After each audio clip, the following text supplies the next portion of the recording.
Hello, and welcome to I'm Too Busy. I'm Christina Flach, your host. I'm a celebrity makeup artist and CEO with a passion for all things beauty, wellness, and success.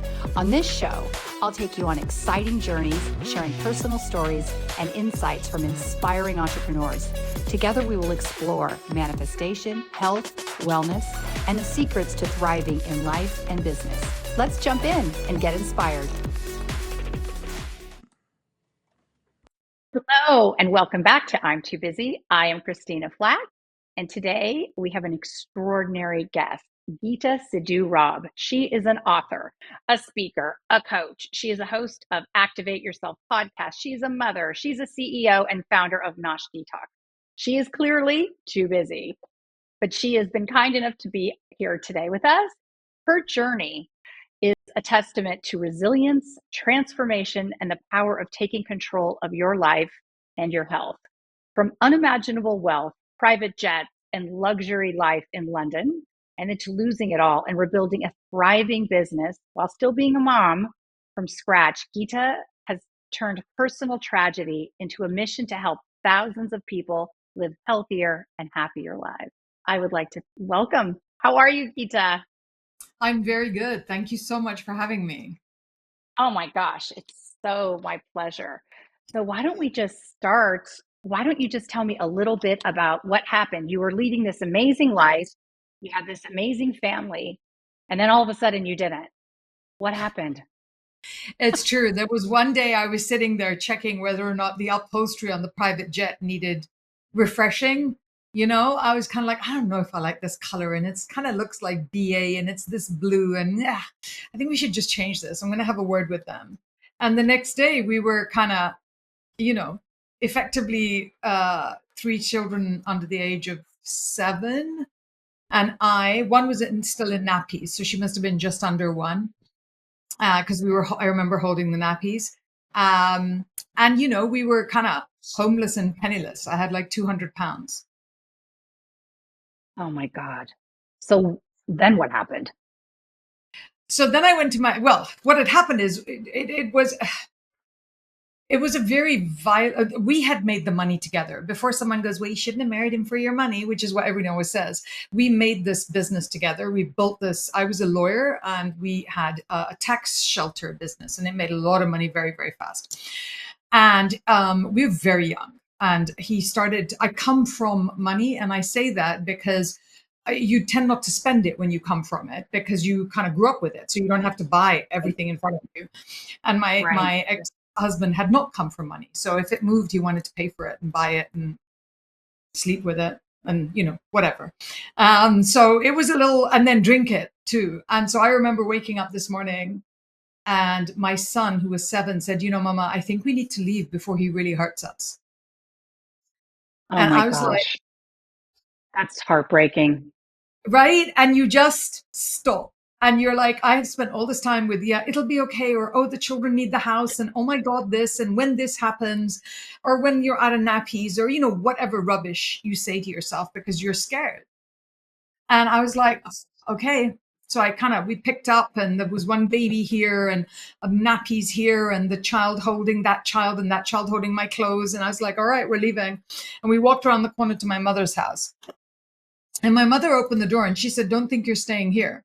Your space is with your husband. Like, that's where you need to be. Are you stupid? Why would you walk away from all that money? And I'm like, I'm not walking away from the money. I'm not stupid. Half of it's mine. I created this, right? Famous last words. And in the time it took to ring the school and say, we're not coming in, and do you need apple juice, and have you changed your nappy, and what do you do? And please don't do that. It's my mother's house. She's going to have a shit fit. In between doing all that, it took 4 and a bit hours to settle us and do whatever. And he emptied every single bank account in that time. And so I had about 200 pounds in cash, and I was wearing like a Cartier watch and a Bulgari earrings and my Chanel handbag. And that was what I had. How was that even legal? How was he able to do that? How were you not able to get any of that money? Well, because I tried, I went through and I got a global injunction to stop the money being moved from all the different bank accounts.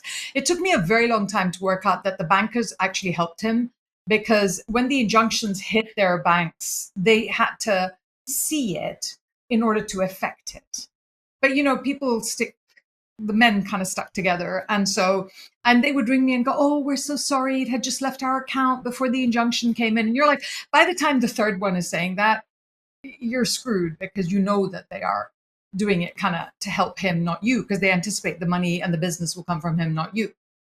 And yeah, so and then my mother was like, "Well, that's go back, just go back, because you have nowhere to stay. You can't stay here, and your job, your space is with your husband." And I remember going downstairs to buy something because I was like just in tears, and I was crying, and I didn't know where to go, and I didn't know what to do, and that sense of hopelessness.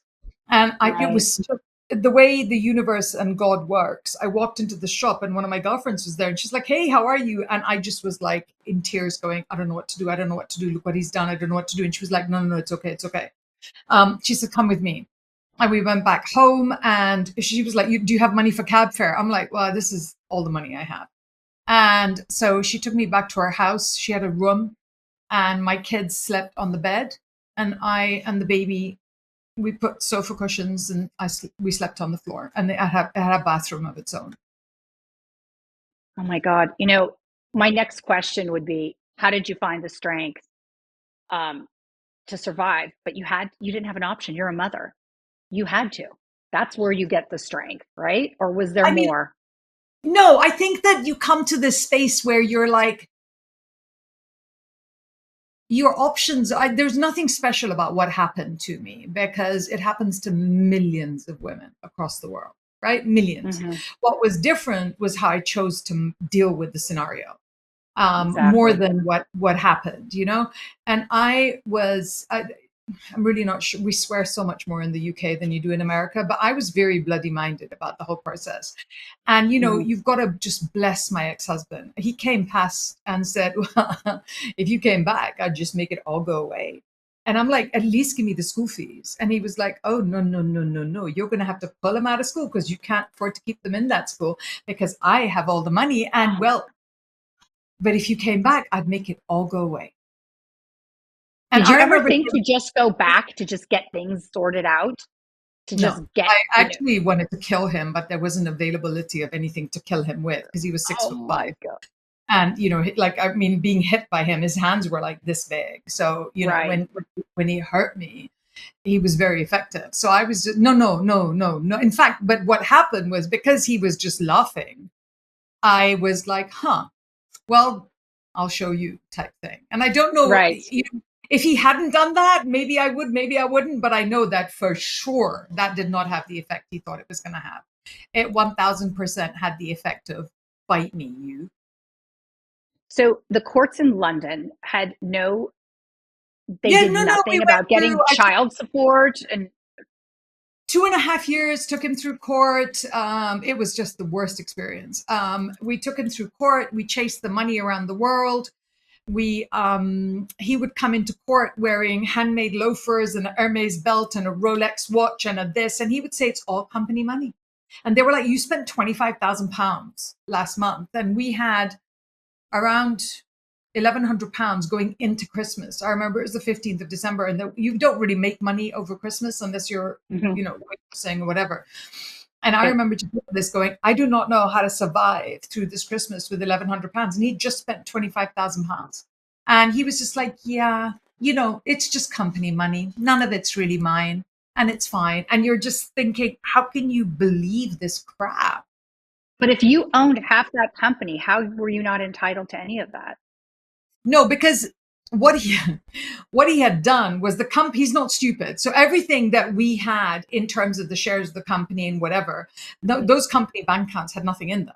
And so he had literally moved all the Oh God. money into other bank accounts. Anything he had access to, he had moved, the money And the into. judges did nothing, and the courts there did nothing.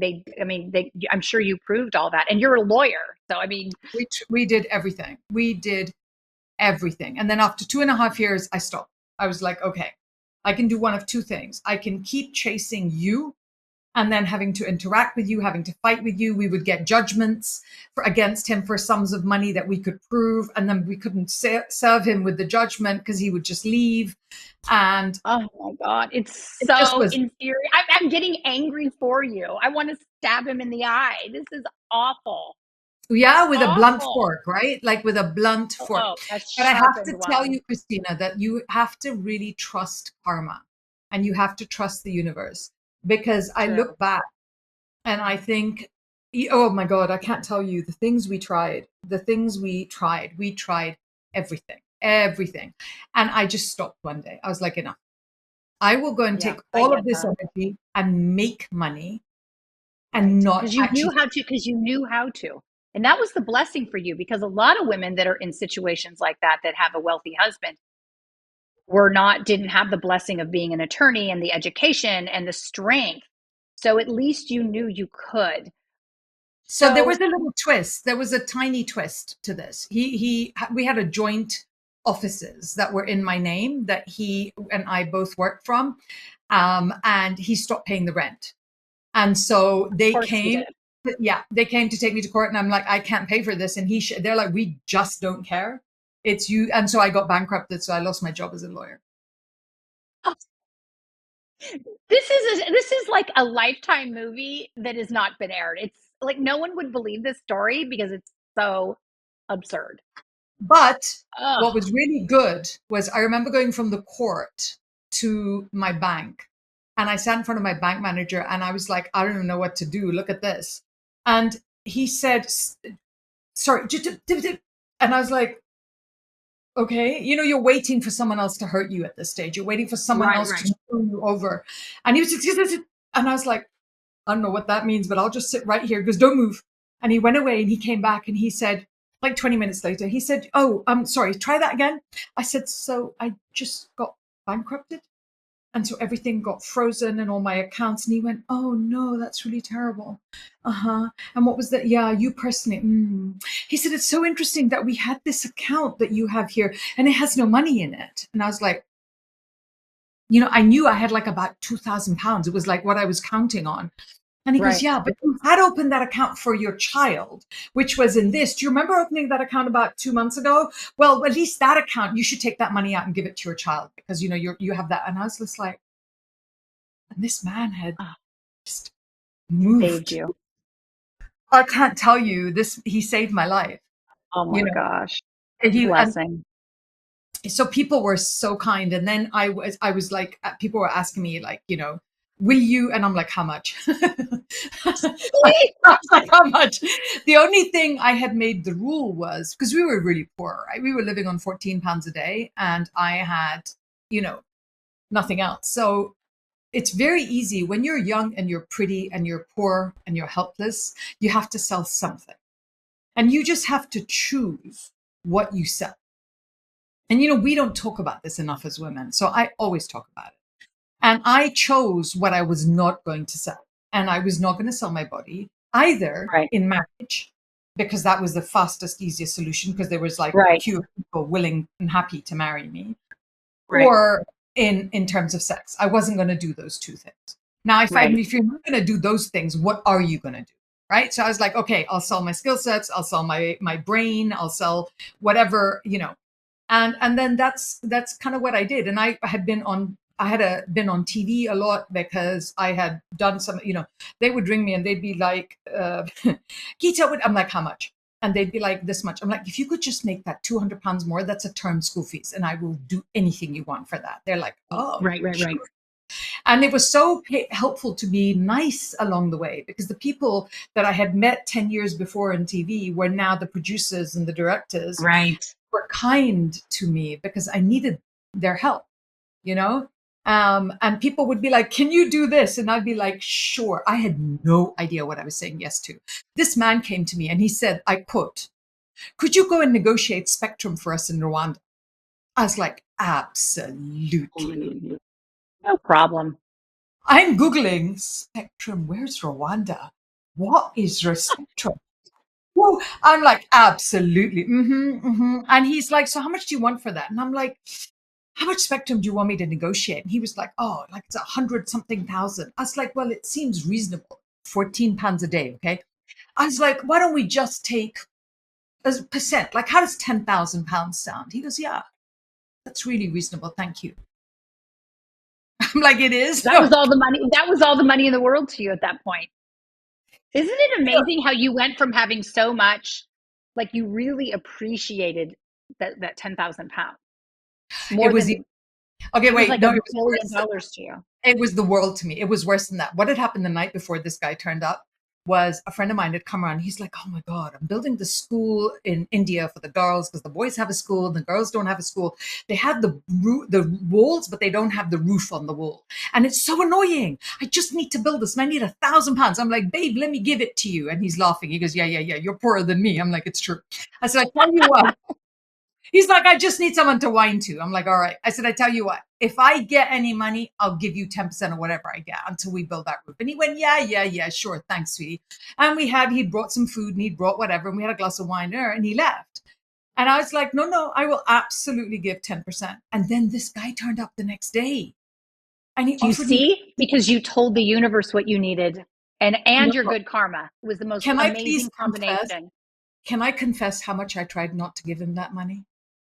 I negotiated with me, with God, with the chickens, with the wallpaper. I was like, I don't want to give him that money. Please don't make me give it. There's so much money. Don't make me give I him know. £1,000.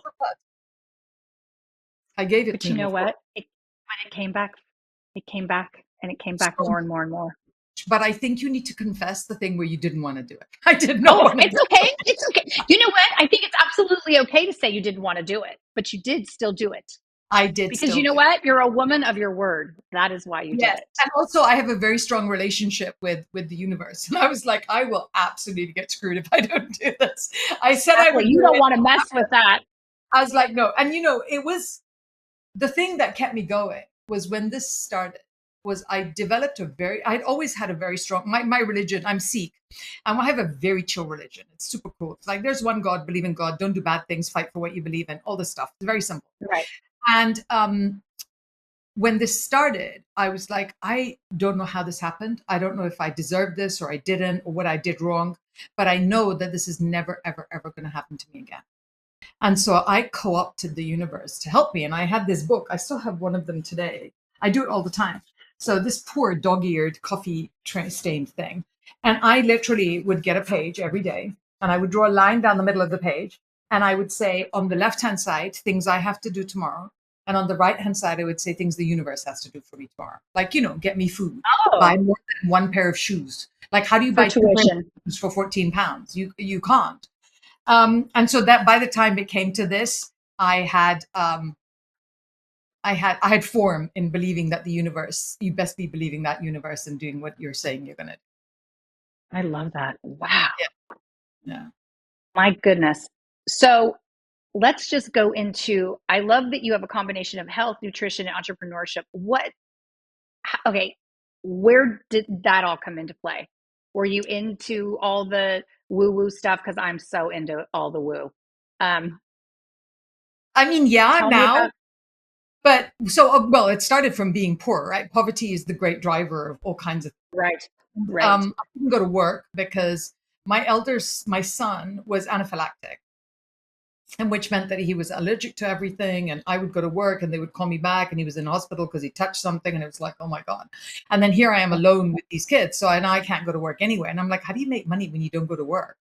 And it was this thing called entrepreneurship. And my father had run his own business. And, so I was like, okay, that's what I'm going to do. But the only thing I knew how to do other than the go to Rwanda and negotiate, what?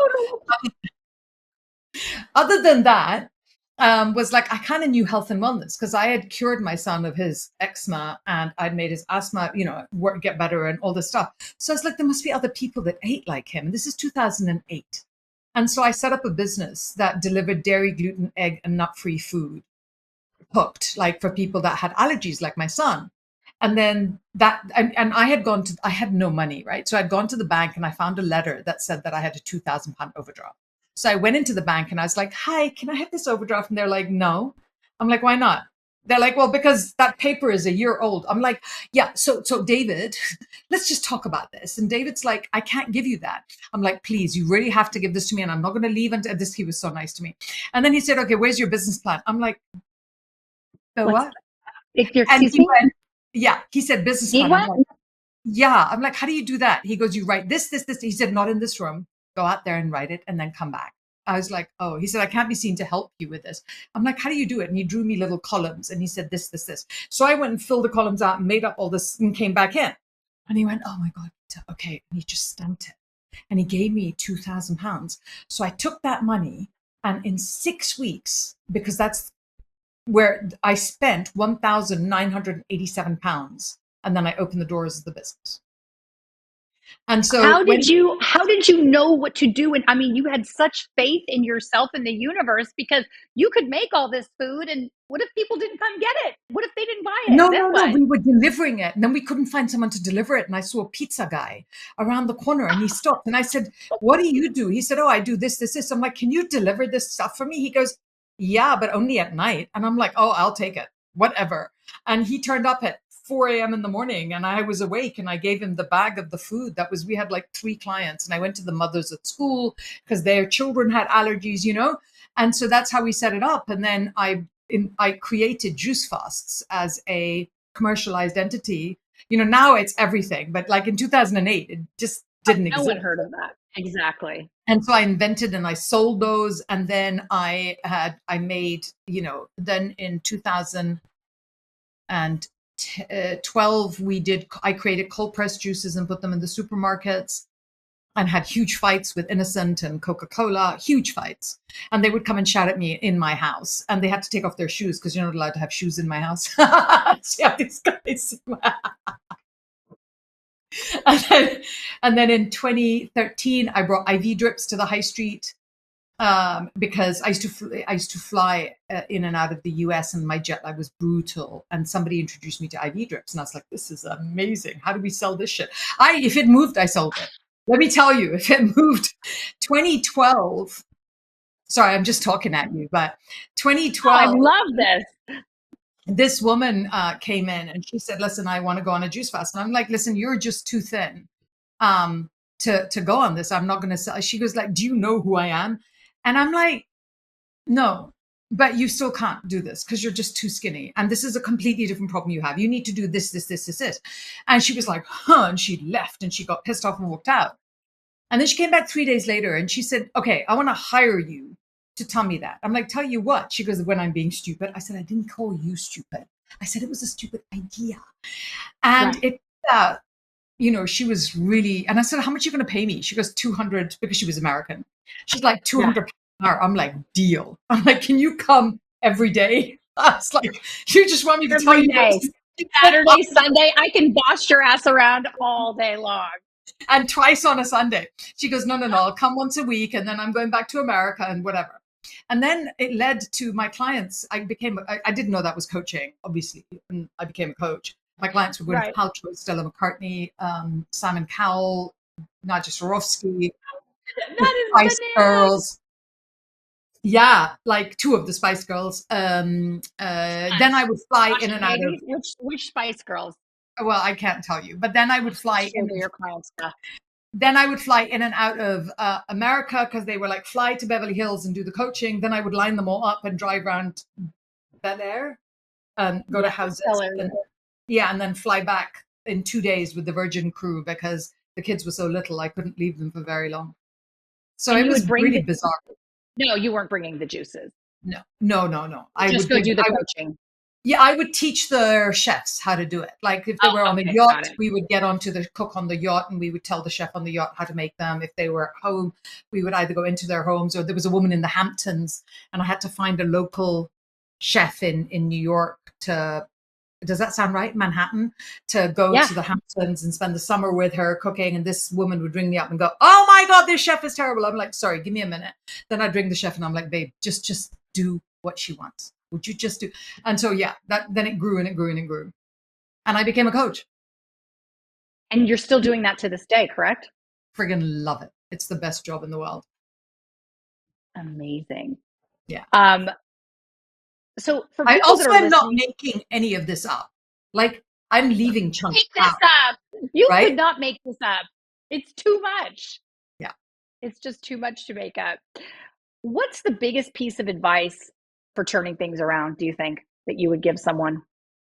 Find someone that you care about more than yourself, that you will never ever want to let down.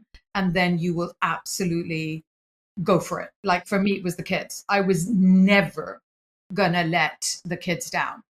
I came from a very particular upper class background. I wanted my children to fit in with their cousins, to not feel less than because of what was happening. I really needed them to. And I was like, no, absolutely no, I'm not going to do this. And so I absolutely worked my ass off 12 hours a day, 14 hours a day for years and years and years and years and years, and then more years and then more years. I just Oh was like, my I think God. my advice is listen, the thing I wish I'd known before was that I always say to myself, change is inevitable, suffering is optional. The change is going to come. You want to feel bad or good about it. Now I can pivot on a It's a heartbeat. choice. It's a choice. I will feel And and terrible and then I'll change. I think also people don't realize that, like, sometimes we think these things. I mean, clearly you could have felt this is so happening to me, but Yes. And in the I'm a reality, terrible. it was happening, but it was happening for you. I'm sure it didn't feel like that for a few years, but it was. I mean, you wouldn't be all these things and have had this I incredible wouldn't. success. I mean, it Yeah, would have been different. I would have been very different. I would have still been bloody minded, but I remember sitting with this man and thinking, I'm either going to have to leave you or I'm going to have to drink a lot more alcohol. There's literally no other way of coping with this at all. Were you as into the woo woo green juice and everything back then when you were No, married? no. But we grew up very healthy because I grew up about 3 countries south of Rwanda in Malawi. So, so the fact that I didn't remember Rwanda was really testament to how shocked I was. So my father was a farmer. We made, we grew up very, very healthy. Um, but what I did was my son wouldn't get better. And then I took him to see a healer. And I remember her being £100 for a half hour, which just killed me because it was so much money. And he used to say, Right. oh, I go there and she does this and I feel better. And I was like, yeah, that's great. And I literally Googled healing classes and I put myself through a healing course to learn how to heal my son. I'm like, well, if I've got to do it, let me just work out how to do it. And that Right. was the journey into woo. I became a medical intuitive and everything developed from that is the core resiliency of everything that I am. Wow. So do you think you would have been open to those type of things before when you were living your previous life? I mean, the thing is, my religion is such a huge kind of part of who we were growing up that I don't know I would have not been part of it. But but this was such a visible thing. The woo is so visible in my life. It's so real in my life. It's part of Right. everything. And it's just, I don't need any more proof that it exists. Completely. Do you did you like who you were as much as you like who you are now before? Yeah, the core of me hasn't changed. I don't think that crises change you. I think Hmm. they're like, what do you do when you put a lot of heat on something, right? You compress that thing so you see the core of that comes up. Um, I have always been very straightforward, very honest, very blunt, very direct, and highly reliable. Like, if you have Hmm. a problem, you want me in your corner. So Right. I've never not been that person, and I think it's really stood me in good stead across the years. Um, I was a bit more abrasive when I was younger because I had to fight harder. You know what it's like when we were younger. You have Right. to fight to be seen and heard, and now I don't. I'm more powerful, so I don't need that. Right. What lessons do you think the world of luxury and wealth taught you that you still carry around today? Oh, a drat! I miss my private plane so much. Having a private plane is a bloody good thing, I'll tell you. It's just Yes. fantastic, highly underrated, and more people should have private planes and they should invite me with them. This is what I would like to say. All of y'all with a private plane, invite me somewhere nice. What has luck? Well, we grew up very wealthy. So my mother, from when we were very, very young, was very careful with how we grew up because we were not taught that it's sort of a little Western, that concept of you have money, do what you want. We were taught you have money, it's a responsibility, it's an obligation, you have a job. and you have Mhm. to behave as though you do. You do not be an idiot, you know? So we were working in polio charities with children that didn't have arms and legs. I was going there, I remember very clearly when I was 4 or 5, because I couldn't see over the tables. So my mother was making us go to these places as very young to understand how lucky we were. So we were, and my children grew up like this as well. They've been donating to charity from, when they were tiny, when we had no money, that £1 that could go to charity did go to charity. Right. So that's not, I So your like mother it. set the example, and you've done that. And and I think, I've had this similar experience. My husband passed away about 7 years ago, and I had Sorry. nothing as severe. Thank you. And then my son passed away before that, Oh, and it was, I mean, it was so another lifetime story that will never be aired because no one would believe it on Christmas Day. oh, babe, So I'm so sorry. yeah, no, it was, but so I'm so relating to your story because I feel the same way. I have four living children, and I didn't want them to suffer more than they already had. And I so relate to your story. It's just so impactful. I mean, clearly it was easier for me, my husband passing away, than what you had to deal with, the ridiculousness of your ex-husband. I think that, yeah, and sadly, he's still alive, so there is that. But Do your there's kids just have a relationship with him? no, and that's what I was going to say when we started speaking, that Wow. he paid such a high price for this, because as they were growing up, he would say to them, "Oh my God, like look at this watch! I bought this watch for £50,000," and they knew that I had no idea how to pay the school fees. They knew I was working 2 jobs a day. I would work till 6 with the kids and put them to bed, and I started working again at 7:30. I would finish at midnight. I would wake up the next day and start again. They knew I was doing all those things, right? So they knew. You can see your mother doing that because you wake up and then if It's somebody, exactly it. The how, example that you set was so huge that you didn't need to say anything. They saw it, yeah, and they saw him. So, you know, uh, and he lost out on all that time with those kids he's because, really, yeah. And it's really I mean, sad because they're such a joy and they're such a pleasure. And I've never regretted any of that. And I feel for him because I think you missed all of this. it's unbelievable. I want to shift a little bit and talk a little bit about some woo. Um, what is the most common mistake that you see people make when they're trying to detox or improve their health? God, how long do we have? As long Um, as you want, my love. the biggest mistake people do is they think there's some clever technique to it. And I've worked with 21,000 women. 21,000 women. That is a huge number of women. And within that, I have 3 years where I worked with people that were dying of cancer, of palliative care. And 3 or 4 of them would come in a week. And you had to actually help them with their health and you had to help them with their mindset.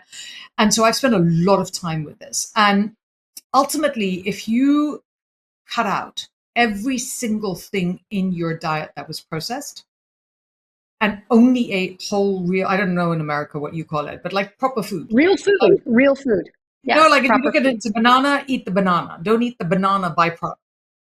You would 1000% change every single thing about who you are, your life, your mentality, your brain, your weight, everything. I completely agree with you. I mean, it shocks me when I go to the supermarket and all my food is food that I have to prepare, or I make, I have a Vitamix, and I make I used to call it green juice. It's now swamp juice. Okay. Because there's beet and Because you broccoli add more and, stuff to it. oh, it's like soup. I mean, and then I put it in these mason jars, and my kids like go in there and they're like, what happened to the green juice that we used to drink? My three of my four kids were here last night, and I made like mason jars of this swamp juice, and they were like, because they grew up with the green juice, and they're like, Yeah. okay, when did it become purple? I'm like, because we add beets now and blueberry. That's when. So, do you are your kids eating in the way that you, and they're all healthy and they're thriving and doing amazing? Yeah, I tried to sell them at teenage because, the three of them and then one of me was like, oh, heaven help Oh, me. That was girl, horrible. teenagers are terrorists, and we don't They're, negotiate with terrorists. They're they're awful. horrible. I was like, Yeah. no, let's not negotiate. It's But shocking. Oh, I know. It's like You can't even believe it. You're like, are you for real? Like, where is that sweet little baby that I delivered? Who are Yeah, you? no, I But thank remember my God they daughter. come back and be normal. Oh, the daughters are the worst. Oh, they're the worst. And I remember that I was having a fight with my 16-year-old daughter, and I And was like, oh, so I have to go because I'm on TV like in 45 minutes or 2 hours or something, and I have to go get made up and then do the thing. And I remember she just looked at me. She said, "You're just a fame hungry hoe." I was yeah. like, "I'm sorry, what?" Like, I excuse me? remember Mhm. I was like, this fame hungry what's it is paying for those clothes, that food, that this. It was how we made money. I'm like, I don't know what you want from me. And I told her this the other day, and she's like, Mama, you cannot say that to people. I'm like, to be fair, you said it to me. And she's like, don't tell Exactly. people. You know what? My daughter one time told me that I was fat, unfashionable, and not funny. And I'm like, oh, so believe me, you and I could sit and go back and forth with this for literally 5 days. Honestly, it's really funny. Now, What is your proudest moment since starting Nosh Detox? And by the way, there's some quotes of yours that I just love. Every yes without an alignment costs you. And um, your needs aren't optional. And boundaries reflect who you are, not what you reject. I love this. Tell me a little hey, bit about it. about which one? All of it? Which part Well, of it? first of all, like let's go to what's your proudest moment? Like, did you have any clients that you've helped heal that were just that you come to mind that you remember or made you feel Yeah. so proud? There were so many of these people that came in thinking they were going to die, and like obviously you can't help people who are it's up to them. It's always up to them. But we had this one lady, and she was we her daughter rang. Her daughter and her granddaughter were on the phone with us, and they were like, she can't even make it to church. She's so ill. And it was just really, and we were like, okay, well, we'll make this stuff, but we can't guarantee. And we made these swamp juices with huge amounts of green powders that we had, and we were like, tell her not to eat. She does not need to eat. She just needs to drink this stuff. She drinks 7 of these a day, and she's like, "Oh my god, she's never gonna." I'm just so I was on the phone with her, and she didn't really speak English, and we put her on those. And she was so yeah. She's always stays in my mind because I think she lived another 11 months or something.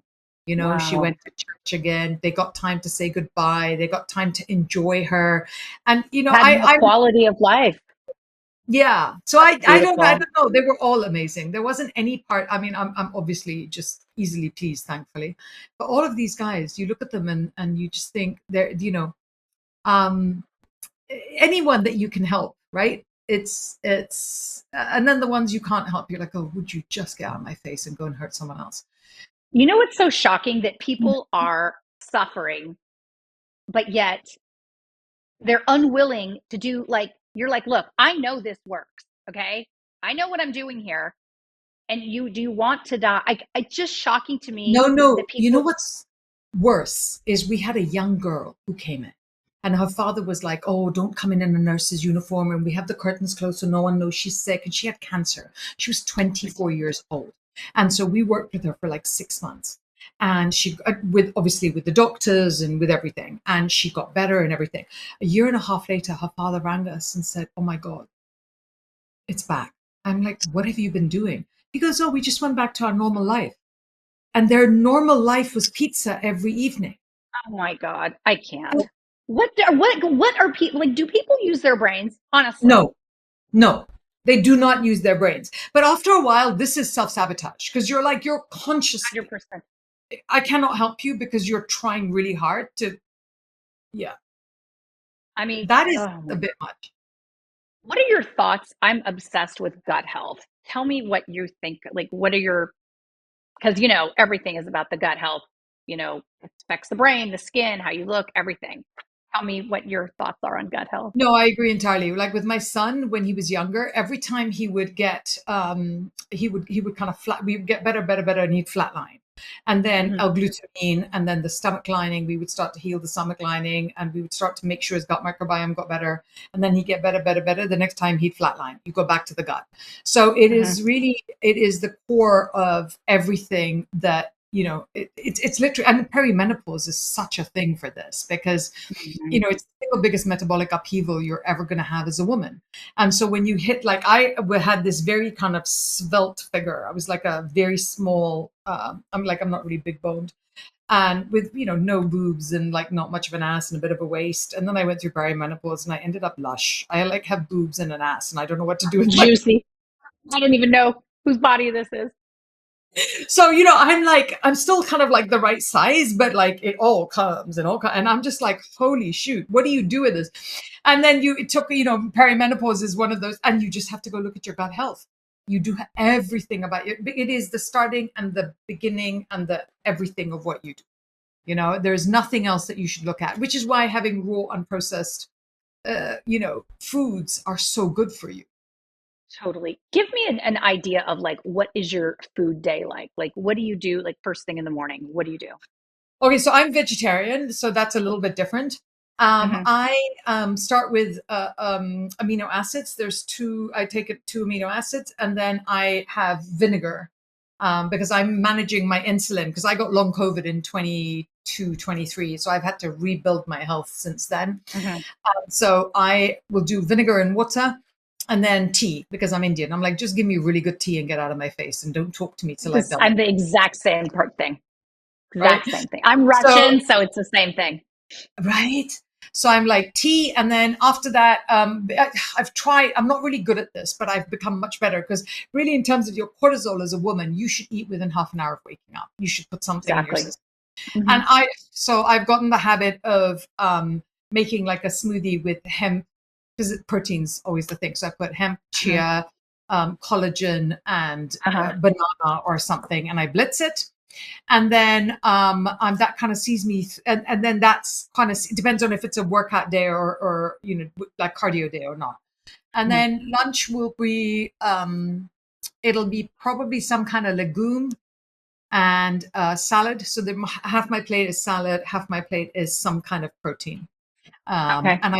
And then I will repeat that in the evening, and middle of the day I will have something that's either you know, nuts or seeds or a protein cookie, but usually I make those. So, but I don't cook, I pay someone to cook for me Oh, because it look does at not, you. You're back to yeah, being a fancy girl. best believe it, man. It does not improve my character to clean my house. So I'm not doing it. I'm the same. I love when my housekeeper comes. I love her more than anyone. If Mine anyone comes took her from me, I'd kill myself. Oh, eight. the No, mine oh is my here every day. I work like 10 hours a day. I'm like, what am I going to do? Go and cook. Like, I'm not doing that, but I want the food and I want it done fresh. right, Like, right, right, right. people buy handbags and I buy this. I think that's really grand. So, what your morning routine must have is the water and the vinegar, and what those are. What else is there? Water, vinegar, tea, and Okay. then I'm a really nice human again. Where's your happy place? My absolute happy place is being on a Kenyan beach looking at the water, Love preferably that. with an Aperol spritz. What do you do when your day isn't flowing? When my day is not flowing, Yes, I go, well, usually it's because I'm kind of discombobulated or someone's been really mean to me and I'm a little fragile flower. So I go off and sit in the I corner and I know. go, What's your sign? Cancer. Cancer. Okay, keep Yeah, so going. little, very fragile flower. So I tend to, like I teach my clients is put one hand up here, one hand on your stomach, lower your head to open like your vagus nerve and breathe in and out from your stomach 3 times. And I'm always pulling my energy back in because when you get discombobulated, your energy. So I pull it back in, align, ground, and think emotionally this to whoever I'm annoyed with. And then I'm pretty much already set up to function again. Or I'll ring a Perfect. friend and then move on. Yes. What's your favorite workout or wellness practice? My favorite, it was yoga for years and years and years. Then it was CrossFit for years and years and years till I got COVID, and then I couldn't do CrossFit. What is it now? It's probably like a form of Pilates, I Mhm. think, but I like weightlifting, but I just It's so can't good do for it. you. Yeah. So I like all kinds of things. I really hate running. I am never ever. If I'm running, you best believe I'm about to die because I'm not running. Oh my God. I have one of my fancy friends. It's the same thing. And she said she has, this is just so funny. She has a daughter that's like a track star. She goes, I don't know where this came from because Yeah, if it you wasn't saw me me. running, I'm being robbed and someone's stealing my handbag. Like literally, it's the only reason I would run, and it made me Yeah, laugh so hard. So you're saying the same thing. I love that answer. yeah, absolutely. That's me. What is your go-to comfort food? Indian. Yeah. Anything Indian. I love Indian food. It's my go-to comfort food because India has all these different kinds of food. South Indian food is so different to North Indian, which is where I'm from. It's just there are so many different varieties of it. I like tart and tangy Mhm. food. Not Right. chili, but tart. And I don't like. I'm not really a huge. I didn't like sweet food till I went into perimenopause. Like, Interesting. so any my go-to food is always going to be Asian of some kind. Nice. What book uh, do you always recommend? For me, it was just Jerry and Esther Hicks was really life changing. Hmm. It taught me that I could create, but I am an avid bookworm, so it's really quite You're a tragic. nerd like me. I know. Yeah, I love was the nerdiness of me. My favorite thing in life is to go read my book. yes. Like people are, what are you going to do? I'm like, just go read. Just leave me alone. I'm Read just my going to go book. read. The Yeah, most delicious thing ever. I love it. ever. What would people be surprised to know about you besides that you're a hot nerd? Thanks for the hot nerd part. Surprise, no. I grew up very traditional, and people find that hard to believe. But I grew up You're so upper sassy. Right. upper class, aristocratic Indian. The guardrails are very distinct. I grew up Yes. very, very, very traditional. So I can knit, I can crochet, I can sew, I can make things with, like my children are just like, who are you? And I like romance novels. Like the rest of the time, Oh, I'm using my brain and I'm like mental candy floss. I'm really frivolous. I love frivolity and the playfulness of it. Yeah. are you watching The Gilded Age? Do you know that show on Netflix? No, should I? Oh, you have to. You'll love it. It's I'm like in on the Netflix. 18. Don't watch me on Netflix. Oh, definitely. I'm going to put that in the show notes. The Gilded Age is like in the I'm writing that down. 1800s in New York, and the clothing, the fashion is just so opulent and amazing. You'll lose your mind. And there's 3 seasons. You're going to be thanking me. My gift to you today. I'm gonna Um, do that. Thank you for that.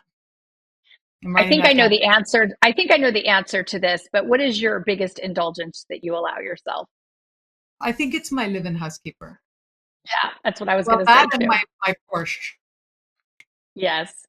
Do you have a new big love? A human or work or what? A human, a human Oh, like what do you mean? No, no, but I'm open and available for one. for a new big love. Okay. I Um, want somebody who wants to have as much impact as I want to have, so I don't have to dumb that down. I love that. What's a travel destination that inspires you most? Honestly, any of them. Like, especially if you're going towards the ocean, I'm with you. I used Yes. to love coming to America. We're not doing that anymore for a few more years. But Yes. I've always like I love American women. They're my favorite women in the whole world because they're just the best people in the entire world. Oh, Um, no, really, I honestly and truly mean that. A lot of my clients are American women as well, and my friends, and so that's so. If I was heading towards my friends, that's my idea of just absolute joy. I love that. Are you an early bird or a night owl? Early. I used to be a night owl Uh, when I had kids because it's the only time it was quiet, right? No, early. yes. Nice. Do you have a favorite mantra or quote that keeps you motivated? Change is inevitable. Suffering is optional. But I Oh, also say that if you can think it, you can. If you can dream it, you can do it. I really yes. believe that. Yes. Do you have any music that pumps you up? It's very sad. I'm really fond of Queen. Love Queen. Yeah. Awesome. Anything rock, heavy, bassish, and I'm with you. What is one wellness trend that you think is overrated? Friggin' cold, friggin' plunging. Oh, That's right. Talk about suffering. I saw Mel Robbins. She said, women I should not love have her. cold plunge the same as men. I'm like, yes, I knew it. Love her. Let them. Greatest thing ever. Um, what have I not asked you that you'd like to share with me today? I have a startup that I did last year, and I'd love you to have a look at it and to have people know about it. Do you know the Yes. organization called B Corp? Have you heard of it? No. It's a No. sustainability certification, an American one. And it's about Okay. making companies more sustainable. And I created an organization last year called W Corp. And what we do is we go into companies and we restructure them so their working practices are safe, supportive, and supportive of women, so women can succeed and women can take their biology to work. And that is, and it's not DEI, it's none of that stuff. Just change think of it as a man's washroom and a woman's washroom. They're different, fit for purpose, but they're under the same roof. So we make that happen with W Corp. So I would love people to look up wcorporation.org, think about it, ask me questions. Yes. And yeah, and I love that. You know, we the UN, we launched at the UN last year. This year, which is another weird story, and then the UN gave us a prize for it this year, and it's just honestly, it's. I think that women, it's our time. It's 1000% our time, and I want to create a global organization of women that support each other across the world and are very focused on women. I can't thank you enough for being here today. I literally could talk to you for 25 hours. Thank you so much for being here. Everything will be in the show notes. I'm Christina Flach, and I'm too busy, and I'll see you next week.